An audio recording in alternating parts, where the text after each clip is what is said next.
Buenas tardes. Acompáñenme por favor a Génesis 46:30. Génesis 46:30.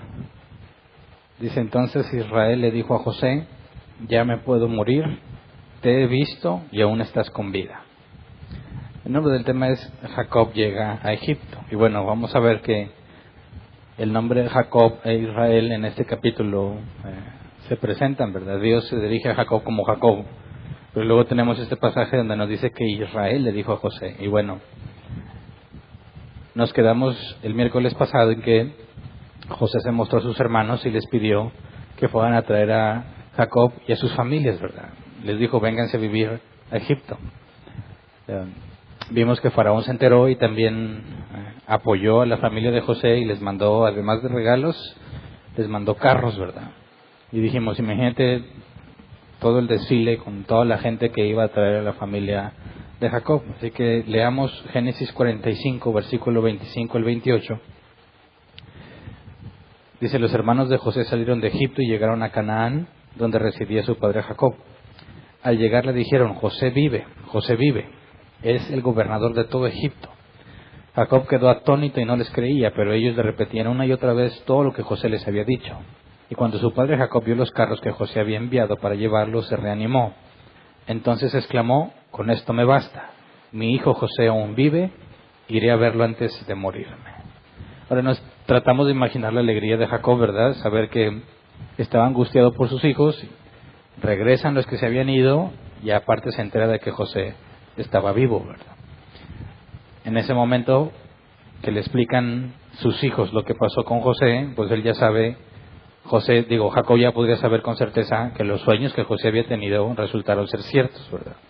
Vimos que no se nos especifica si confesaron su pecado, ¿verdad? Si los hermanos le explicaron a su papá que ellos lo habían vendido y que le habían mentido llevándole las ropas de José o la túnica ensangrentada. No dice eso, dice que le repitieron lo que José les había dicho. Y una cosa que José les dijo es: yo soy José el que ustedes vendieron en Egipto. Así que es probable que sí hayan confesado su pecado. Pero bueno, vimos que Jacob decide dejar su tierra para ir a ver a José. Y nos preguntamos el miércoles pasado: oye, pero ¿no se supone que Dios le había dicho desde Abraham que se quedaran en la tierra de Canaán? O sea, no nada más era sí me quiero ir y ya, ¿verdad? Porque Dios les había pedido que se quedaran ahí.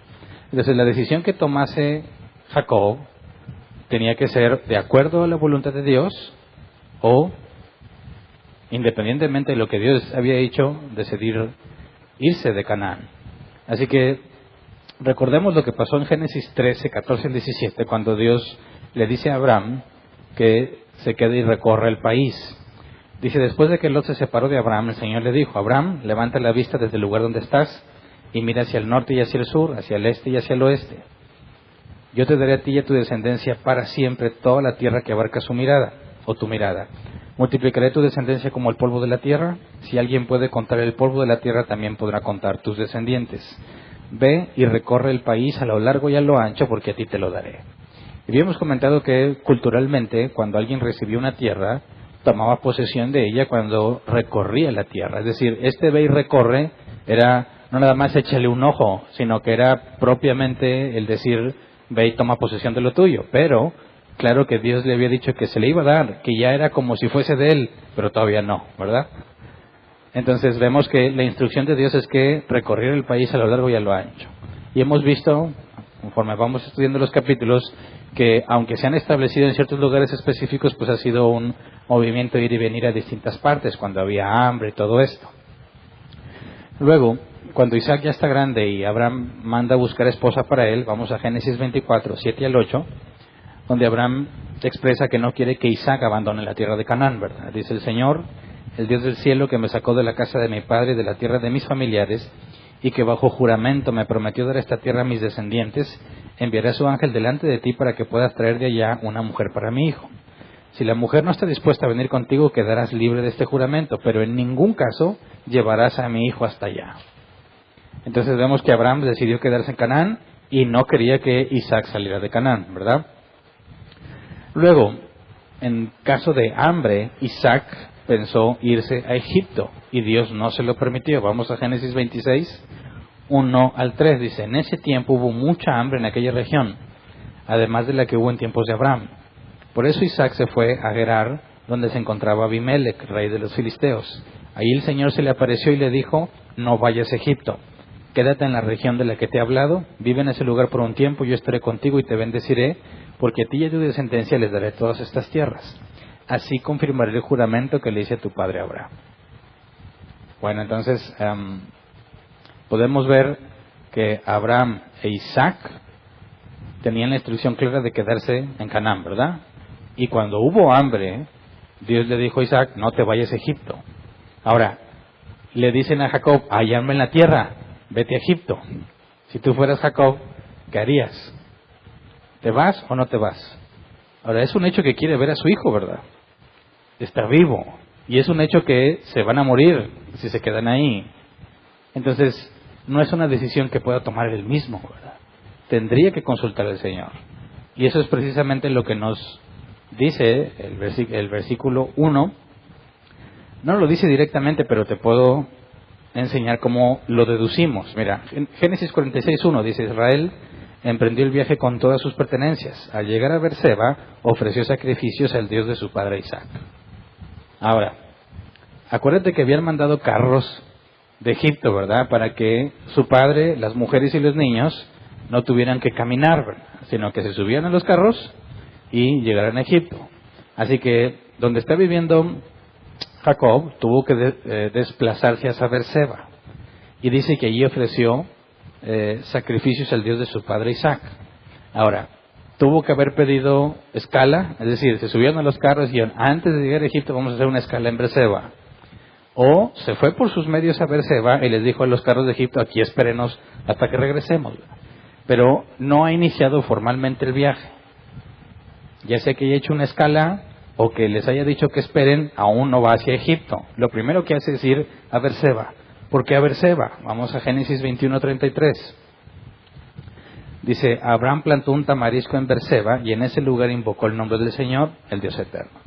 Y cuando vimos este capítulo dijimos que decir que ahí invocaba el nombre del Señor significaba que ahí enseñaba a otros acerca de quién era Dios, ¿verdad? Decíamos entonces que era muy probable, y algunos comentaristas concuerdan, que Abraham se dedicó a enseñar sobre Dios en ese lugar y lo hacía específicamente en Berseba, en el tamarisco que plantó. Y vimos de hecho la foto de lo que era un tamarisco, ¿verdad? Bueno, luego vamos a Génesis 26:23 al 25. Dice, de allí Isaac se dirigió a Berseba. Esa noche se le apareció el Señor y le dijo, yo soy el Dios de tu padre Abraham, no temas que yo estoy contigo. Por amor a mi siervo Abraham te bendeciré y multiplicaré tu descendencia. Allí se construyó un altar e invocó el nombre del Señor, acampó en ese lugar y sus siervos cavaron un pozo. Así que Jacob, cuando va a Berseba, que va a ofrecer sacrificios, ¿cuál es su motivación?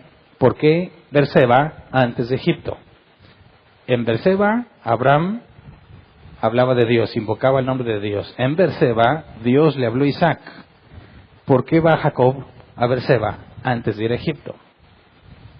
Bueno, todo parece indicar que está buscando consultar a Dios, ¿verdad? Ese es el lugar donde Dios había hablado a su padre Isaac. Es el lugar donde Abraham también había construido un altar, ¿verdad? Entonces, va a ofrecer sacrificios. Hay varias posibilidades. Número uno, puede ser de gratitud, ¿verdad? ¿Por qué? Porque sabe que José está vivo. Pero, por lo que sucede en el versículo 2 al 4, podemos ver que Jacob está consultando al Señor para saber si debe ir a Egipto o no. Génesis 46, 2 al 4, dice, esa noche Dios le habló a Israel en una visión. Jacob, Jacob, aquí estoy, respondió. Yo soy Dios, el Dios de tu padre. Le dijo, no tengas temor de ir a Egipto, porque ahí haré de ti una gran nación. Yo te acompañaré a Egipto y yo mismo haré que vuelvas. Además, cuando mueras, será José quien te cierre los ojos. Entonces, cuando dice, no tengas temor de ir a Egipto, ¿qué nos revela? Que no estaba seguro, ¿verdad? Es decir, cuando le dijeron sus hijos, está vivo, y se lo repetían y se lo repetían, dice el capítulo anterior, cuando vio los carros dijo, está bien, no se diga más, sí me voy a Egipto. Pero luego antes de ese Egipto, como que cambió de opinión, dijo, no, primero voy a preguntarle al Señor, ¿verdad? Entonces va a Berseba, ofrece sacrificios, y nos dice esa misma noche, ¿verdad? Esa noche Dios le habló a Israel en una visión. y le dice, no temas, no tengas temor de ir a Egipto, allí haré de ti una gran nación. ¿Qué le está diciendo? Allí se va a quedar, no va a regresar. No temas a ir a Egipto, allí haré de ti una gran nación. ¿Qué le está diciendo? Ahí te vas a quedar, ahí te voy a bendecir. Dice, yo te acompañaré a Egipto y yo mismo haré que vuelvas. Bueno, yo te acompañaré es, no tengas miedo, ¿verdad? Ya habíamos visto eso con Isaac y también con Abraham, ¿verdad? Yo voy a estar contigo, no te preocupes. Pero cuando dice, yo mismo haré que vuelvas, aquí está extraño, ¿no? Porque le dice, allí haré de ti una gran nación, lo que indica que ahí se va a quedar. Pero luego le dice, yo mismo haré que vuelvas. Entonces, ¿de qué nos habla? Ahora, si tú has leído el resto de los capítulos de Génesis, sabes que se muere, ¿verdad? Jacob, antes de regresar. Y ya una vez muerto, ¿cómo cumple Dios esto? Bueno, en dos sentidos. Número uno, Génesis 50, 12 al 13, nos adelantamos un poco para ver qué es esto que Dios le está diciendo, ¿verdad? Dice, los hijos de Jacob hicieron con su padre lo que él les había pedido. Lo llevaron a la tierra de Canaán y lo sepultaron en la cueva que está en el campo de Macpela, frente a Mamre, en el mismo campo que Abraham le había comprado a Efrón, el hitita, para sepultar a su familia. Entonces, sabemos que Jacob se queda en Egipto, muere en Egipto, pero pidió que lo enterraran en Canaán, en el lugar que había comprado Abraham. Entonces, cuando Dios le dice, ve a Egipto, allí haré de ti una gran nación, le está diciendo, ahí vas a morir. Y cuando le dice, yo haré que vuelvas, tiene dos sentidos posibles. Uno es su cuerpo o sus descendientes. Génesis 50, 24 al 25. Fíjate cómo entiende José esto que Dios le dijo a su padre. Dice, Génesis 50, 24 al 25. Tiempo después, José les dijo a sus hermanos, yo estoy a punto de morir, pero sin duda Dios vendrá a ayudarlos y los llevará de este país a la tierra que prometió a Abraham, Isaac y Jacob. Entonces José hizo que sus hijos le prestaran juramento. Les dijo, sin duda, Dios vendrá a ayudarlos. Cuando esto ocurra, ustedes deberán llevarse de aquí mis huesos. Pero ¿cómo llegó a la conclusión José de que esto iba a pasar? Por lo que Dios le dijo a Jacob. Te haré volver. Entonces, ¿nos estaba hablando del cadáver? No. Nos estaba hablando de lo que sabemos que cientos de años después va a suceder, ¿verdad? Que Dios los sacaría de Egipto y los llevaría a la tierra de Canaán. Lo que después vamos a conocer como la tierra prometida, ¿verdad? Ya estaban habitando ahí, Dios les dice, vete a Egipto, ahí te voy a hacer una gran nación y yo haré que vuelvas. Se oye fácil, pero ¿cuántos años van a pasar para que se cumpla? José se muere y dice, no se olviden de llevarse mis huesos, porque Dios va a cumplir lo que dijo. ¿Ok? Entonces, tú eres Jacob y vas a consultarle a Dios, me voy a Egipto, y te dio más información de la que buscabas, ¿verdad? ¿Qué te está diciendo? Además de que debes irte para allá, dice, además cuando mueras, será José quien te cierre los ojos. ¿Qué significa eso? Que va a morir en paz, ¿verdad? Morir y que un familiar tuyo te cierre los ojos implica que moriste en cama, ¿verdad? Sin violencia ni tragedias, que moriste en paz. Entonces Dios le dice, sí, vete a Egipto y ahí vas a morir. Pero yo te voy a sacar de ahí, aunque no le especifica cuánto tiempo después, ¿verdad? Pero recordemos que hay otra cosa más que seguramente Jacob sabe y que tuvo que haber pasado por su mente cuando Dios le habla y le dice esto en Berseba. Vamos a Génesis 15, 12 al 16. Son cosas que Dios le reveló a Abraham y que Abraham se les ha pasado a Isaac y Isaac a Jacob, ¿verdad? Génesis 15, 12 al 16 dice, al anochecer, Abraham cayó en un profundo sueño y le envolvió una oscuridad aterradora. El Señor le dijo, debes saber que tus descendientes vivirán como extranjeros en tierra extraña, donde serán esclavizados y maltratados durante 400 años. Pero yo castigaré a la nación que los esclavizará, y luego tus descendientes saldrán en libertad con grandes riquezas.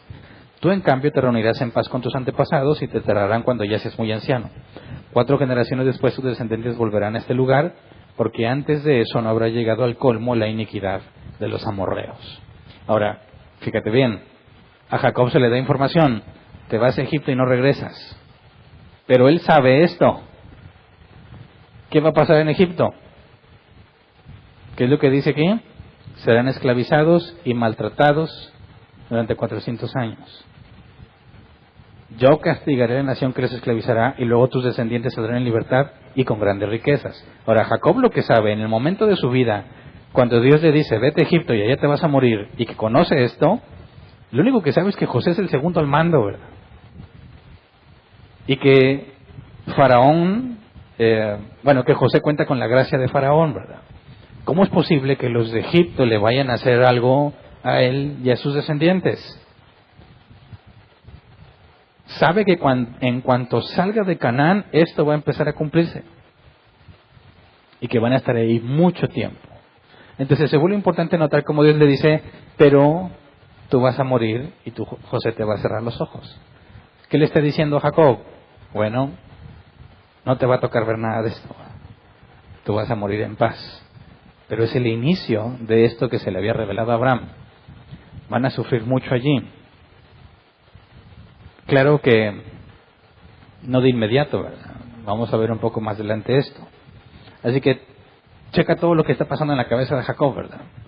Me voy a regresar, pero mejor consulta a Dios. Dios le dice, vete, ya te vas a morir y va a empezar a pasar esto, pero no en tu tiempo de vida. Después de que tú te mueras, tú te vas a morir en paz. Acá ¿cómo sentirías tú que Dios te dice, cámbiate de ciudad, te vas a morir allá y luego a tus hijos les va a ir bien mal? Durante 400 años y luego los voy a rescatar. ¿Cómo te sentirías? ¿Bien feliz? Dirías, bueno, de perdida a mí no me va a pasar nada. No, estás hablando de todos tus descendientes, ¿verdad? Entonces, quisiera que tratemos de ponernos en los zapatos de Jacob. Está bien feliz porque José está vivo, pero ya sabe que se va a empezar a cumplir esto. Y si Dios ha sido fiel en todo ese tiempo y Dios ha demostrado tener el control de todo lo que pasó con José y con sus hermanos, saben que están en peligro de muerte por la gran hambre o hambruna que hay en esa región y que tienen esperanza en Egipto, pero eso implica que empieza a avanzar otra información que no es para nada agradable, ¿verdad? Así que bueno, Jacob continúa el viaje, Génesis 46, 5 al 7. Dice, luego Jacob salió de Beerseba y los hijos de Israel hicieron que su padre Jacob, sus hijos y sus mujeres subieran en los carros que el faraón había enviado para trasladarlos. Pausa. Esto indica que habían ido por su cuenta y luego regresaron para subirse a los carros, o que los carros estaban ahí esperándolos, ¿verdad? Pero ahora sí ya va decidido a irse a Egipto. Entonces, imagínate que tú eres uno de los que enviaron y le dicen, ya vámonos. No, pues primero que se van a ir a Beerseba. O sea, como si uno no tuviera nada que hacer, ¿verdad? Bueno, ok, te esperas a que vayan. Y ya, ahora sí. Ah, bueno, vámonos. Súbanse. Versículo 6 también. Se llevaron el ganado y las posesiones que habían adquirido en Canaán. Fue así como Jacob y sus descendientes llegaron a Egipto. Con él se llevó a todos sus hijos, hijas, nietos y nietas, es decir, a todos sus descendientes. Ahora, ¿todos querían irse? ¿O Jacob, siendo el patriarca, ordenó que todos se fueran? Él es el patriarca y el patriarca es el que manda. Así que es una decisión que él toma. Fíjate bien por qué va a consultar primero a Dios, ¿verdad? Dios, ¿hay que ir a Egipto? Sí. Ahí los voy a hacer una gran nación. ¿Ok? No dijo, esta es la palabra de Dios para mí, no es, todos los que son míos, vámonos. Dios dijo que Egipto. Así que imagínate cuántas cosas tenían que preparar para irse, cuántos animales. Ahora, la hambruna quizás les ha de haber mermado, ¿verdad? Pero no había familia más rica en todo Canaán, ¿verdad? Entonces imagínate el montón de animales que van todos hacia Egipto, y qué llamativo sería eso, ¿verdad? Luego, Moisés nos hace un recuento, un conteo de los que llegan a Egipto. Génesis 46, 8 al 15. Dice, estos son los nombres de los israelitas que fueron a Egipto, es decir, Jacob y sus hijos, Rubén, el primogénito de Jacob, los hijos de Rubén, Hanoc, Falú, Jezrón y Carmí, los hijos de Simeón, Gemuel, Jamín, Ohad, Joaquín, Sohar y Saúl, hijo de una cananea. Los hijos de Leví, Gerson, Coad y Merari. Los hijos de Judá, Onán, Selá, Fares y Sera. Y Onán habían muerto en Canaán. ¿Se acuerdan de ellos dos, no? Los que se habían casado con la nuera, con la que después terminó involucrándose Judá pensando que era una prostituta. Bueno, estos dos hijos se murieron. Los hijos de Fares, Hezrón y Jamul. Los hijos de Isaacar, Tola, Fubá, Job y Simrón. Los hijos de Zabulón, Sered, Elón y Yalel. Estos fueron los hijos que Jacob tuvo con Lea en Padán Aram, además de su hija Dina. En total, entre hombres y mujeres, eran 33 personas. Y bueno, yo sé que en la simple lectura no te vas a dar cuenta si realmente eran 33 personas, ¿eh? Pero el punto es que se nombraron más de 33 personas. Se nombraron 35 personas. Entonces dices, a ver, hijos de Jacob, 7, que son los de Lea. Nietos de Jacob, 25. Bisnietos de Jacob, 2. Si lo sumas te dan, bueno, más Jacob y Dina, ya son 35. Pero nos dice que solamente 33. Pero nos dice también que esos son los que llegaron a Egipto. Entonces, se nos hace la nota, y Onán murieron en Canaán, ¿verdad? De los 35, nos dice Moisés, 33 son los que llegaron. Ah, bueno, porque esos dos, aunque están nombrados, no llegaron a Egipto, esos se habían muerto antes, ¿verdad? Ok, asunto arreglado. Ahí están los 33, ¿verdad? Seguimos. Génesis 46, 16 al 18. Los hijos de Gad, Sefón, Hagí, Esbón, Suni, Eri, Arodí y Arelí. Los hijos de Aser, Ibná, Isba, Isbi, Beria y su hermana que se llamaba Sera. Los hijos de Beria, Eber y Malquiel. Estos fueron los hijos que Silpa tuvo con Jacob. Silpa era la esclava que Labán le había regalado a su hija Lea. Sus descendientes eran en total 16 personas. Y si son las 16 aquí, no hay problema. Génesis 46, 19 al 22. Los hijos de Raquel, la esposa de Jacob, José y Benjamín.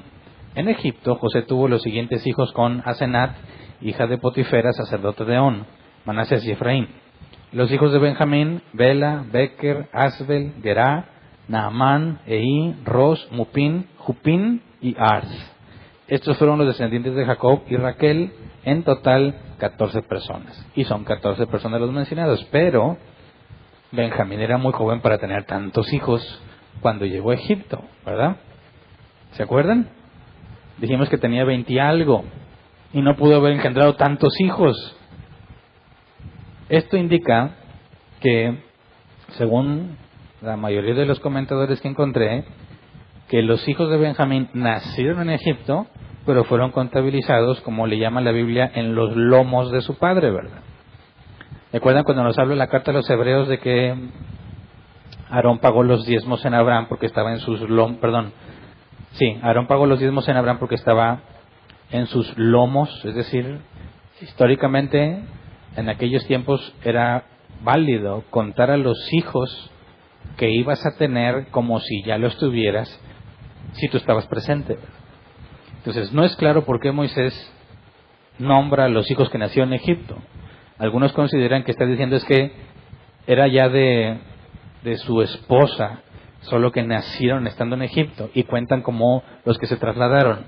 Pero cuando hablemos genealogías en la Biblia es muy complejo, no todas concuerdan, los relatos no siempre concuerdan y no siempre están nombrados cronológicamente. Es decir, hay genealogías donde se saltan individuos porque no eran importantes, ¿verdad?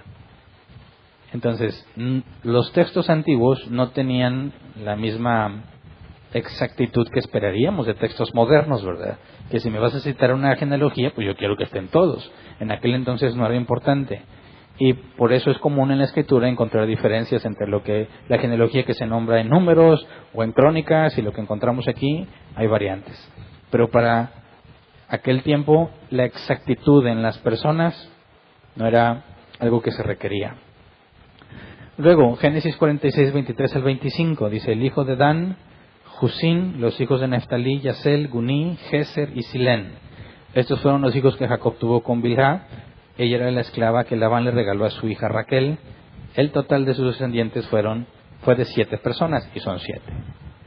Entonces, dice, versículo 26 al 27, todos los familiares de Jacob que llegaron a Egipto y que eran de su misma sangre, fueron 66, sin contar las nueras. José tenía 2 hijos que le nacieron en Egipto. En total los familiares de Jacob que llegaron a Egipto fueron 70. Y bueno, aquí hay algo extraño. Si tú cuentas los que se nombraron, primero eran 33, y luego 16, luego 14 y luego 7. Los sumas, son 70.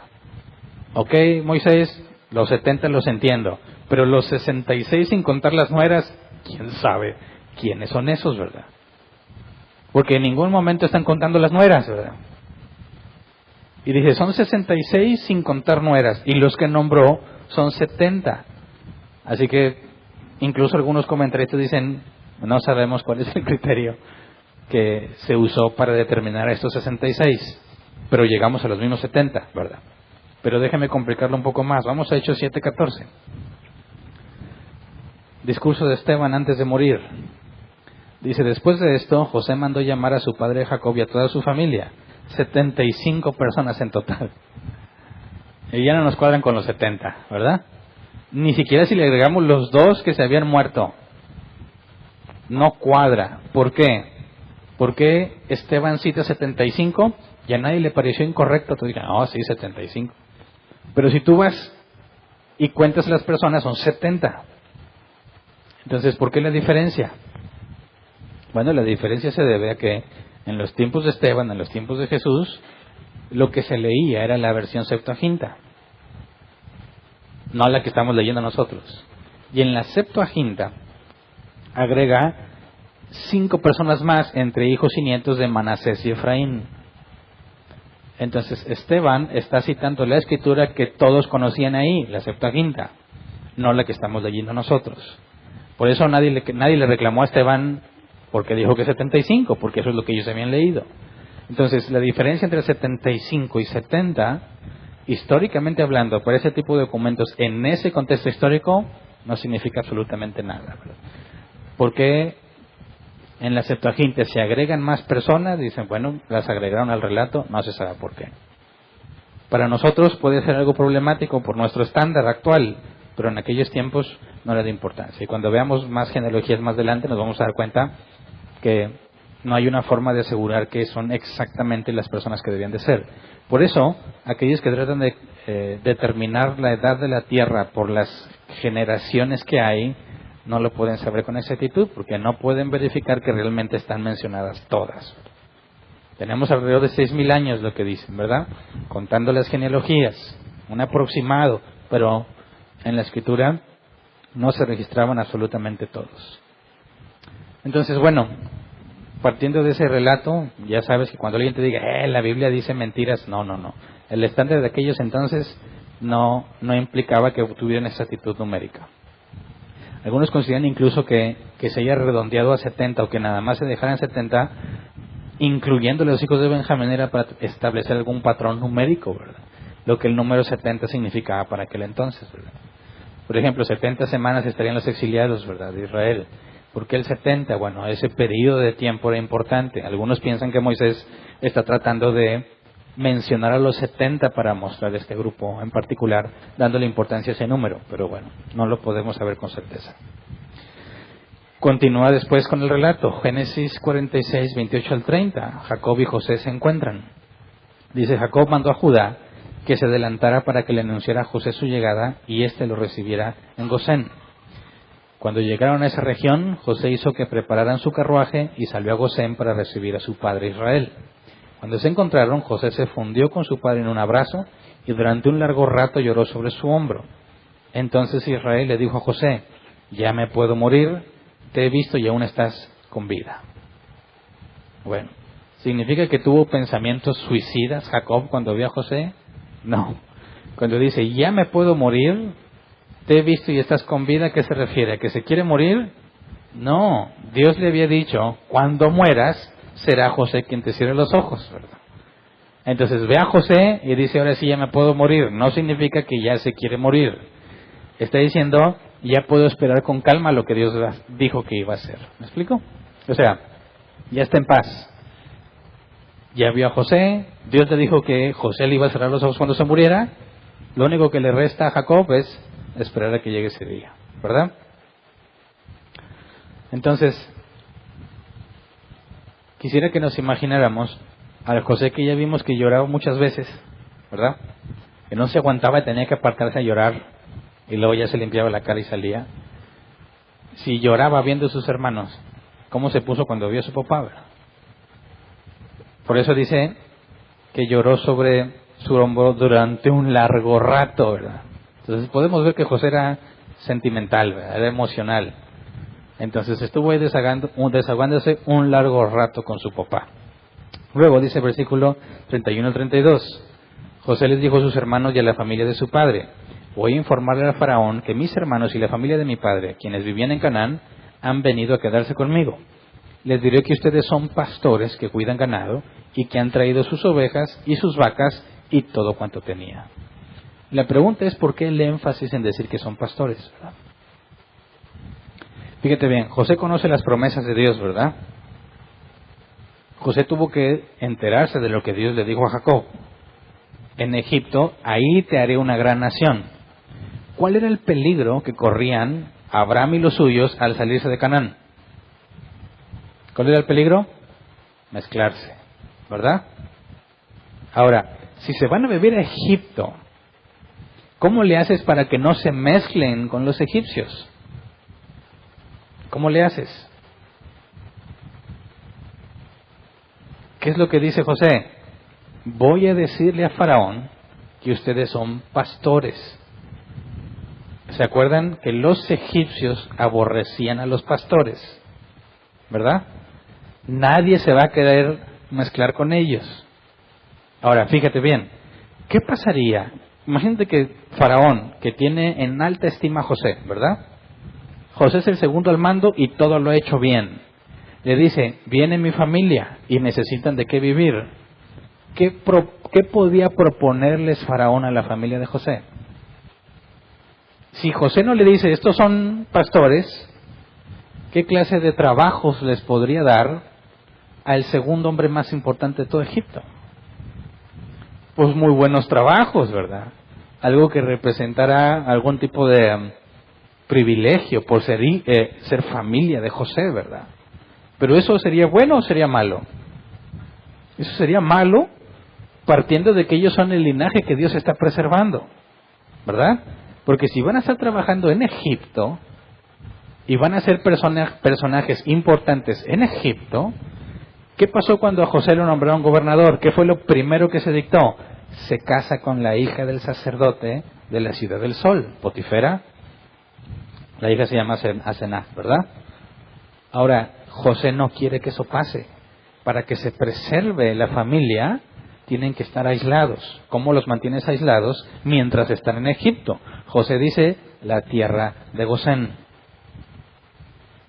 Resulta que si tú ves un mapa de cómo estaba Egipto, que no encontré vi varios mapas, pero ninguno coincidía dónde estaba Gosén, así que no me iba a servir para traerlos.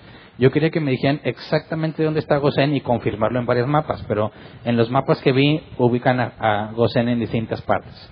El punto es que nos dice, José toma su carruaje para ir a Gosén. Eso nos demuestra que están distanciados, ¿verdad? Cuando tú ves el mapa, te das cuenta que Gosén, aunque lo cambian de ubicación, está lejos del valle del Nilo donde estaba establecido Egipto. Entonces José lo que dice es, toda mi familia son pastores de ovejas. Los egipcios van a decir, guácala, no los queremos aquí. La tierra, en todo lo que pertenecía a Egipto, la tierra ideal para pastorear era la tierra de Gosén. Y estaba significativamente retirada de donde estaba establecido la ciudad de Egipto. Así que José piensa en esto. Si mi familia se va a Gosén, van a vivir aislados de Egipto, aunque están dentro de los territorios de Egipto. Y podrán casarse entre ellos, vivir la vida que ellos tienen, y mientras quede demostrado que son pastores, ningún egipcio va a tratar de casarlo con alguno de sus hijas o con sus hijos. ¿Me explico? Versículo 33 al 34. Les dice José a su familia, por eso, cuando el faraón los llame y les pregunte a qué se dedican, díganle que siempre se han ocupado de cuidar ganado, al igual que sus antepasados. Así podrán establecerse en la región de Gosén, pues los egipcios detestan el oficio de pastor. Entonces, José quiere asegurarse de que su familia, a pesar de que está ahí, esté aislada.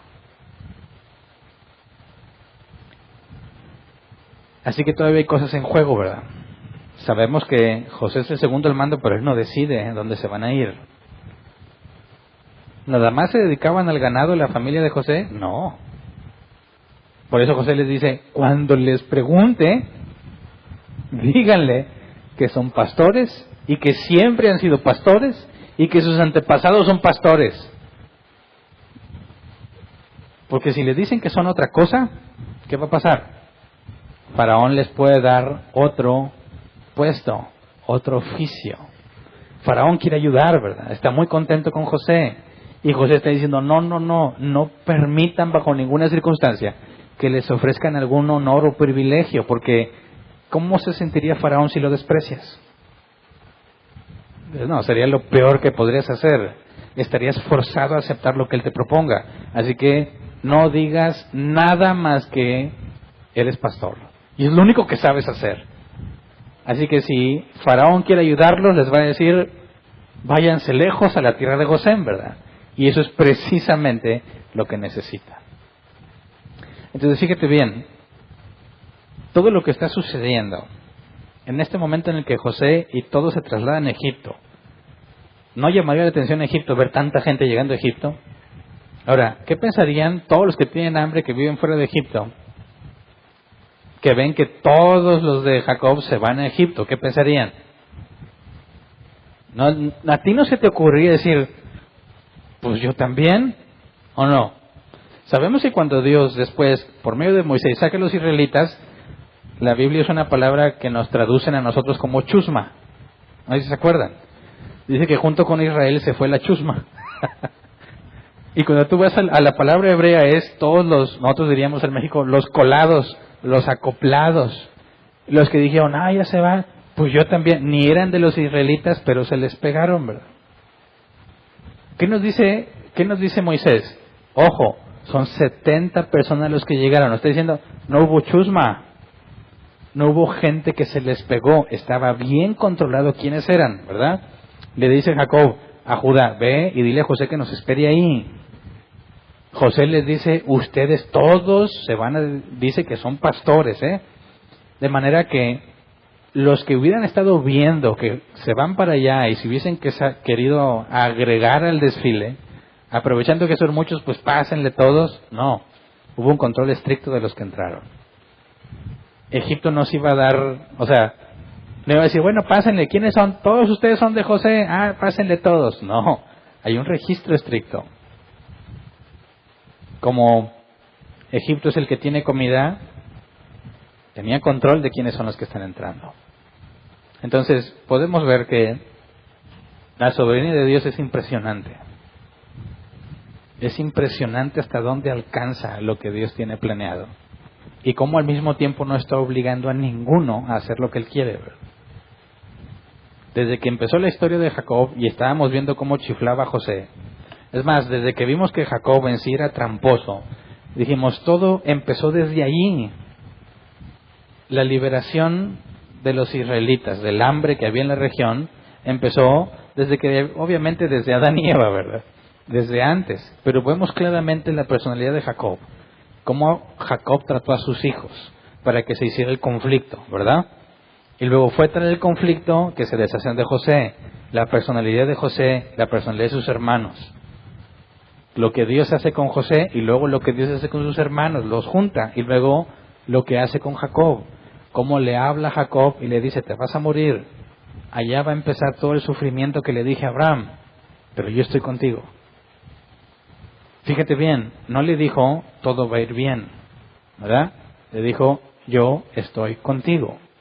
Y como ya le había revelado a Abraham, Jacob sabe y los suyos saben que en Egipto, más tarde que temprano, les va a ir muy mal. Pero Dios dijo que nos fuéramos. Eso es muy importante, porque hoy en día muchos tratan de filtrar qué es de Dios y qué no, según si les va bien o les va mal, ¿verdad?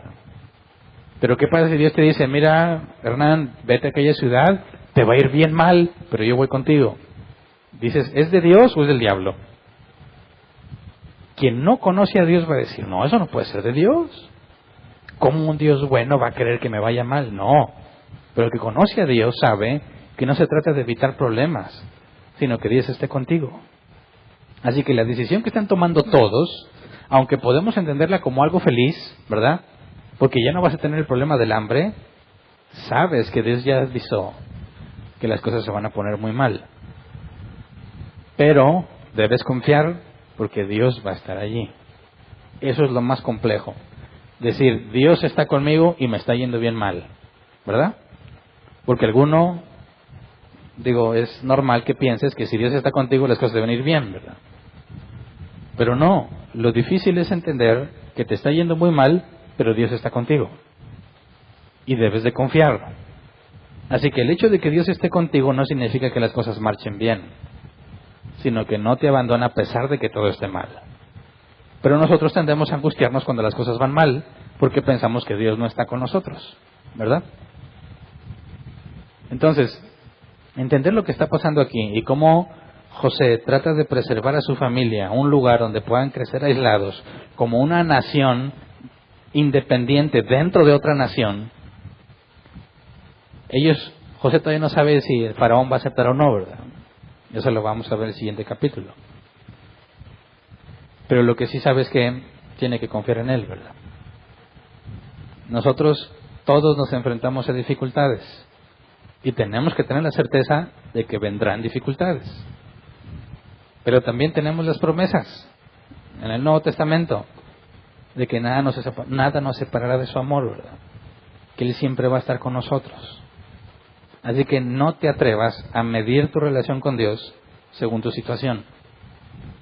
Porque tu situación nunca será un parámetro de tu relación con Dios. Puede que te esté yendo muy bien y estás muy mal ante Dios. Puede que te esté yendo muy mal y estás en tu mejor momento con Dios, ¿verdad? Así que no caigamos en la trampa. Sabemos que la Biblia enseña que habrá días buenos y días malos y que ambos vienen de parte de Dios, ¿verdad? Nuestra esperanza radica en saber que Dios está con nosotros. Pero el hecho de que Dios esté conmigo no significa que me respalda en lo que yo hago, ¿verdad? Por eso quisiera que lo vieras así. Voy a los problemas, pero estoy con Dios. ¿Me explico? Hay una diferencia quizás mínima al decir si Dios está contigo o tú estás con Dios. Pero yo prefiero pensar que estoy con Dios en lugar de que Él está conmigo. Porque decir que está conmigo de cierta manera me hace pensar como que yo voy y Dios viene conmigo. Pero es al revés. Yo tengo que hacer lo que Dios me ha dicho. Por eso si le dice, váyanse a Egipto, allá va a haber problemas, pero vayan, y yo voy, ¿es Dios conmigo o yo con Él? ¿Se entiende? Yo caí muchas veces en la trampa de que si Dios está conmigo, pues entonces dice otro versículo, haz lo que te venga en mano, ¿no? Le decía creo a Saúl. Y caemos en ese problema de que si Dios está conmigo, ¿quién contra mí? Y lo sacamos de contexto. No, ¿estás tú con Dios? ¿Estás haciendo lo que te dijo? Requiere la obediencia, ¿verdad? Por lo pronto, Faraón va a conocer a su familia. Es un momento algo tenso. Si todo sale bien, les van a asignar la tierra de Gosén. El linaje que Dios ha preservado podrá continuar sin interrupción. Los egipcios no van a querer nada con ellos y van a poder avanzar. Y precisamente vamos a ver que ese es el problema por el cual esa es la razón por la cual resultan esclavizados. Que empiezan a ser tan fructíferos y a multiplicarse tanto entre ellos mismos que se vuelven una amenaza. Entonces empezaremos a ver otra vez la soberanía de Dios en un factor distinto. Lo que José hace para preservar a su pueblo es precisamente lo que va a provocar que los esclavicen. Pero la sabiduría de Dios es tan profunda e insondable que hasta este punto podemos sentirnos contentos de que la familia sea preservada, sabiendo que después eso precisamente va a ser el problema que los va a esclavizar. Pero bueno, hasta aquí le dejamos. Vamos a ponernos de pie y vamos a orar. Hay tantas cosas que ignoramos y que es imposible conocer. ¿Qué es la vida nuestra desde la perspectiva bíblica? ¿Qué son tus problemas desde la perspectiva bíblica? ¿Qué impacto tiene lo que decidiste hoy para con tus descendientes de aquí a 100 años? ¿Qué impacto tiene lo que aprendas hoy para con tus nietos en 40 años? Estamos totalmente ciegos a eso. Sin embargo, Dios tiene un control estricto de cada cosa que aprendes, de cada cosa que dices, de cada cosa que haces. Cada que te vas a equivocar, Dios o lo impide o lo permite, porque eso va a crear un gran efecto años más adelante. Cada cosa que aprendes te la enseña porque te va a ser útil dentro de poco, dentro de mucho. Pero nada es en vano, absolutamente nada. Ni lo que dices, ni lo que aprendes, ni los errores que cometes. Ahorita es imposible para nosotros comprenderlo. Pero la Escritura enseña que un día veremos a Dios tal cual es, ¿verdad? Y ese día que lo veas tal cual es, según lo que enseña la Escritura, ya vas a tener un hombre nuevo, ¿verdad? Un cuerpo nuevo. Vas a conocer tal como eres conocido, dice la Escritura. Y vamos a comprender muchísimas cosas. Por lo pronto, lo único que nos queda es confiar. Confiar que en cada acción, cada decisión, Dios está en control. Y lo que hoy nos parece bueno, quizás sea lo que nos haga tropezar mañana. Y lo que hoy nos parece malo, quizás es el medio por el cual vendrá la bendición mañana. Así que no nos queda más que, dice Eclesiastés, alegrarte del trabajo del día de hoy, ¿verdad? Alegrarte y gozarte de los afanes de hoy. Que hoy lo hayas vivido de la mejor manera posible, disfrutando lo que te tocó. Confiando en que mañana vendrá otro día. Será bueno o será malo, como Dios quiera. Siempre y cuando estemos con Él, ¿verdad? Así que vamos a orar. Señor, queremos darte gracias porque por medio de tu palabra nos haces entender cuál es el control que tienes tú sobre la vida de todo ser humano en este mundo. Gracias, Señor, porque cada vez más nos enseñas que es imposible escapar de tu soberana voluntad. Que lo que para nosotros es oculto, para ti, Señor, que vas armando cada uno de nuestros pasos, cada una de nuestras decisiones, cada una de las cosas que escuchamos, las cosas que decimos, cada cosa que nos permites aprender, cada cosa que nos permites enseñar. Todo eso, Señor, va tejiéndose de una manera tan profunda, tan perfecta, que nos lleva a algo bueno, Señor. Tu palabra es clara cuando dice que todo obra para bien, para aquellos que conforme a su propósito han sido llamados. Y queremos pedirte y rogarte, Señor, que aunque no podamos entender todo lo que va a suceder en el futuro, en nuestras vidas, aunque no sabemos hasta cuándo viviremos, queremos que nos permitas entender que debemos confiar en ti. Que el día de hoy podamos descansar en medio de las aflicciones o en medio de las bendiciones que nos has dado, Señor, que podamos entender que nos das el privilegio de disfrutar el día de hoy. Gracias, Señor, por lo que nos has dado, sea mucho, sea poco, nada merecemos. Queremos rogarte, Señor, que nos hagas comprender que tu sabiduría es tan profunda que somos unos necios cuando nos preocupamos por mañana. Que pecamos cuando nos angustiamos por lo que va a pasar como si dependiera de nosotros. Pero también enséñanos, Señor, a no ser negligentes, dejando de hacer lo que nos corresponde. Más bien danos el balance, el equilibrio que necesitamos para saber que debemos hacer lo que está en nuestras manos y al mismo tiempo, más allá no hay nada que podamos hacer.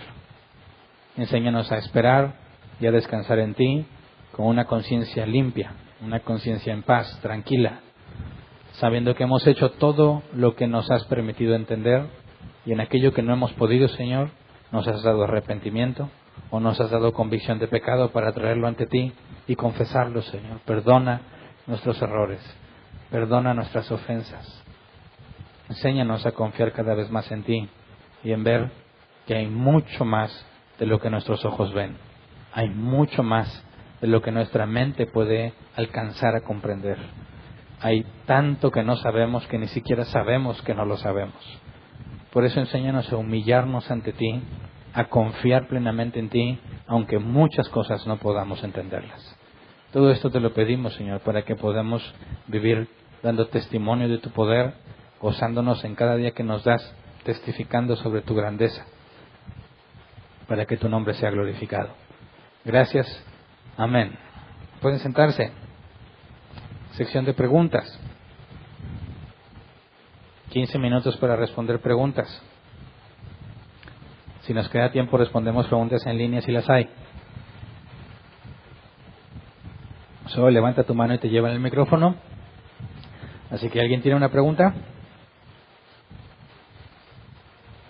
Que hable ahora o que calle hasta la otra reunión. ¿No? Bueno, ¿en línea? Tampoco. Ok. Despedimos entonces la transmisión. Les recuerdo que este próximo domingo no va a haber transmisión porque no va a haber reunión, que nos vamos de campamento. Así que, si Dios quiere, nos vemos en línea hasta el próximo miércoles.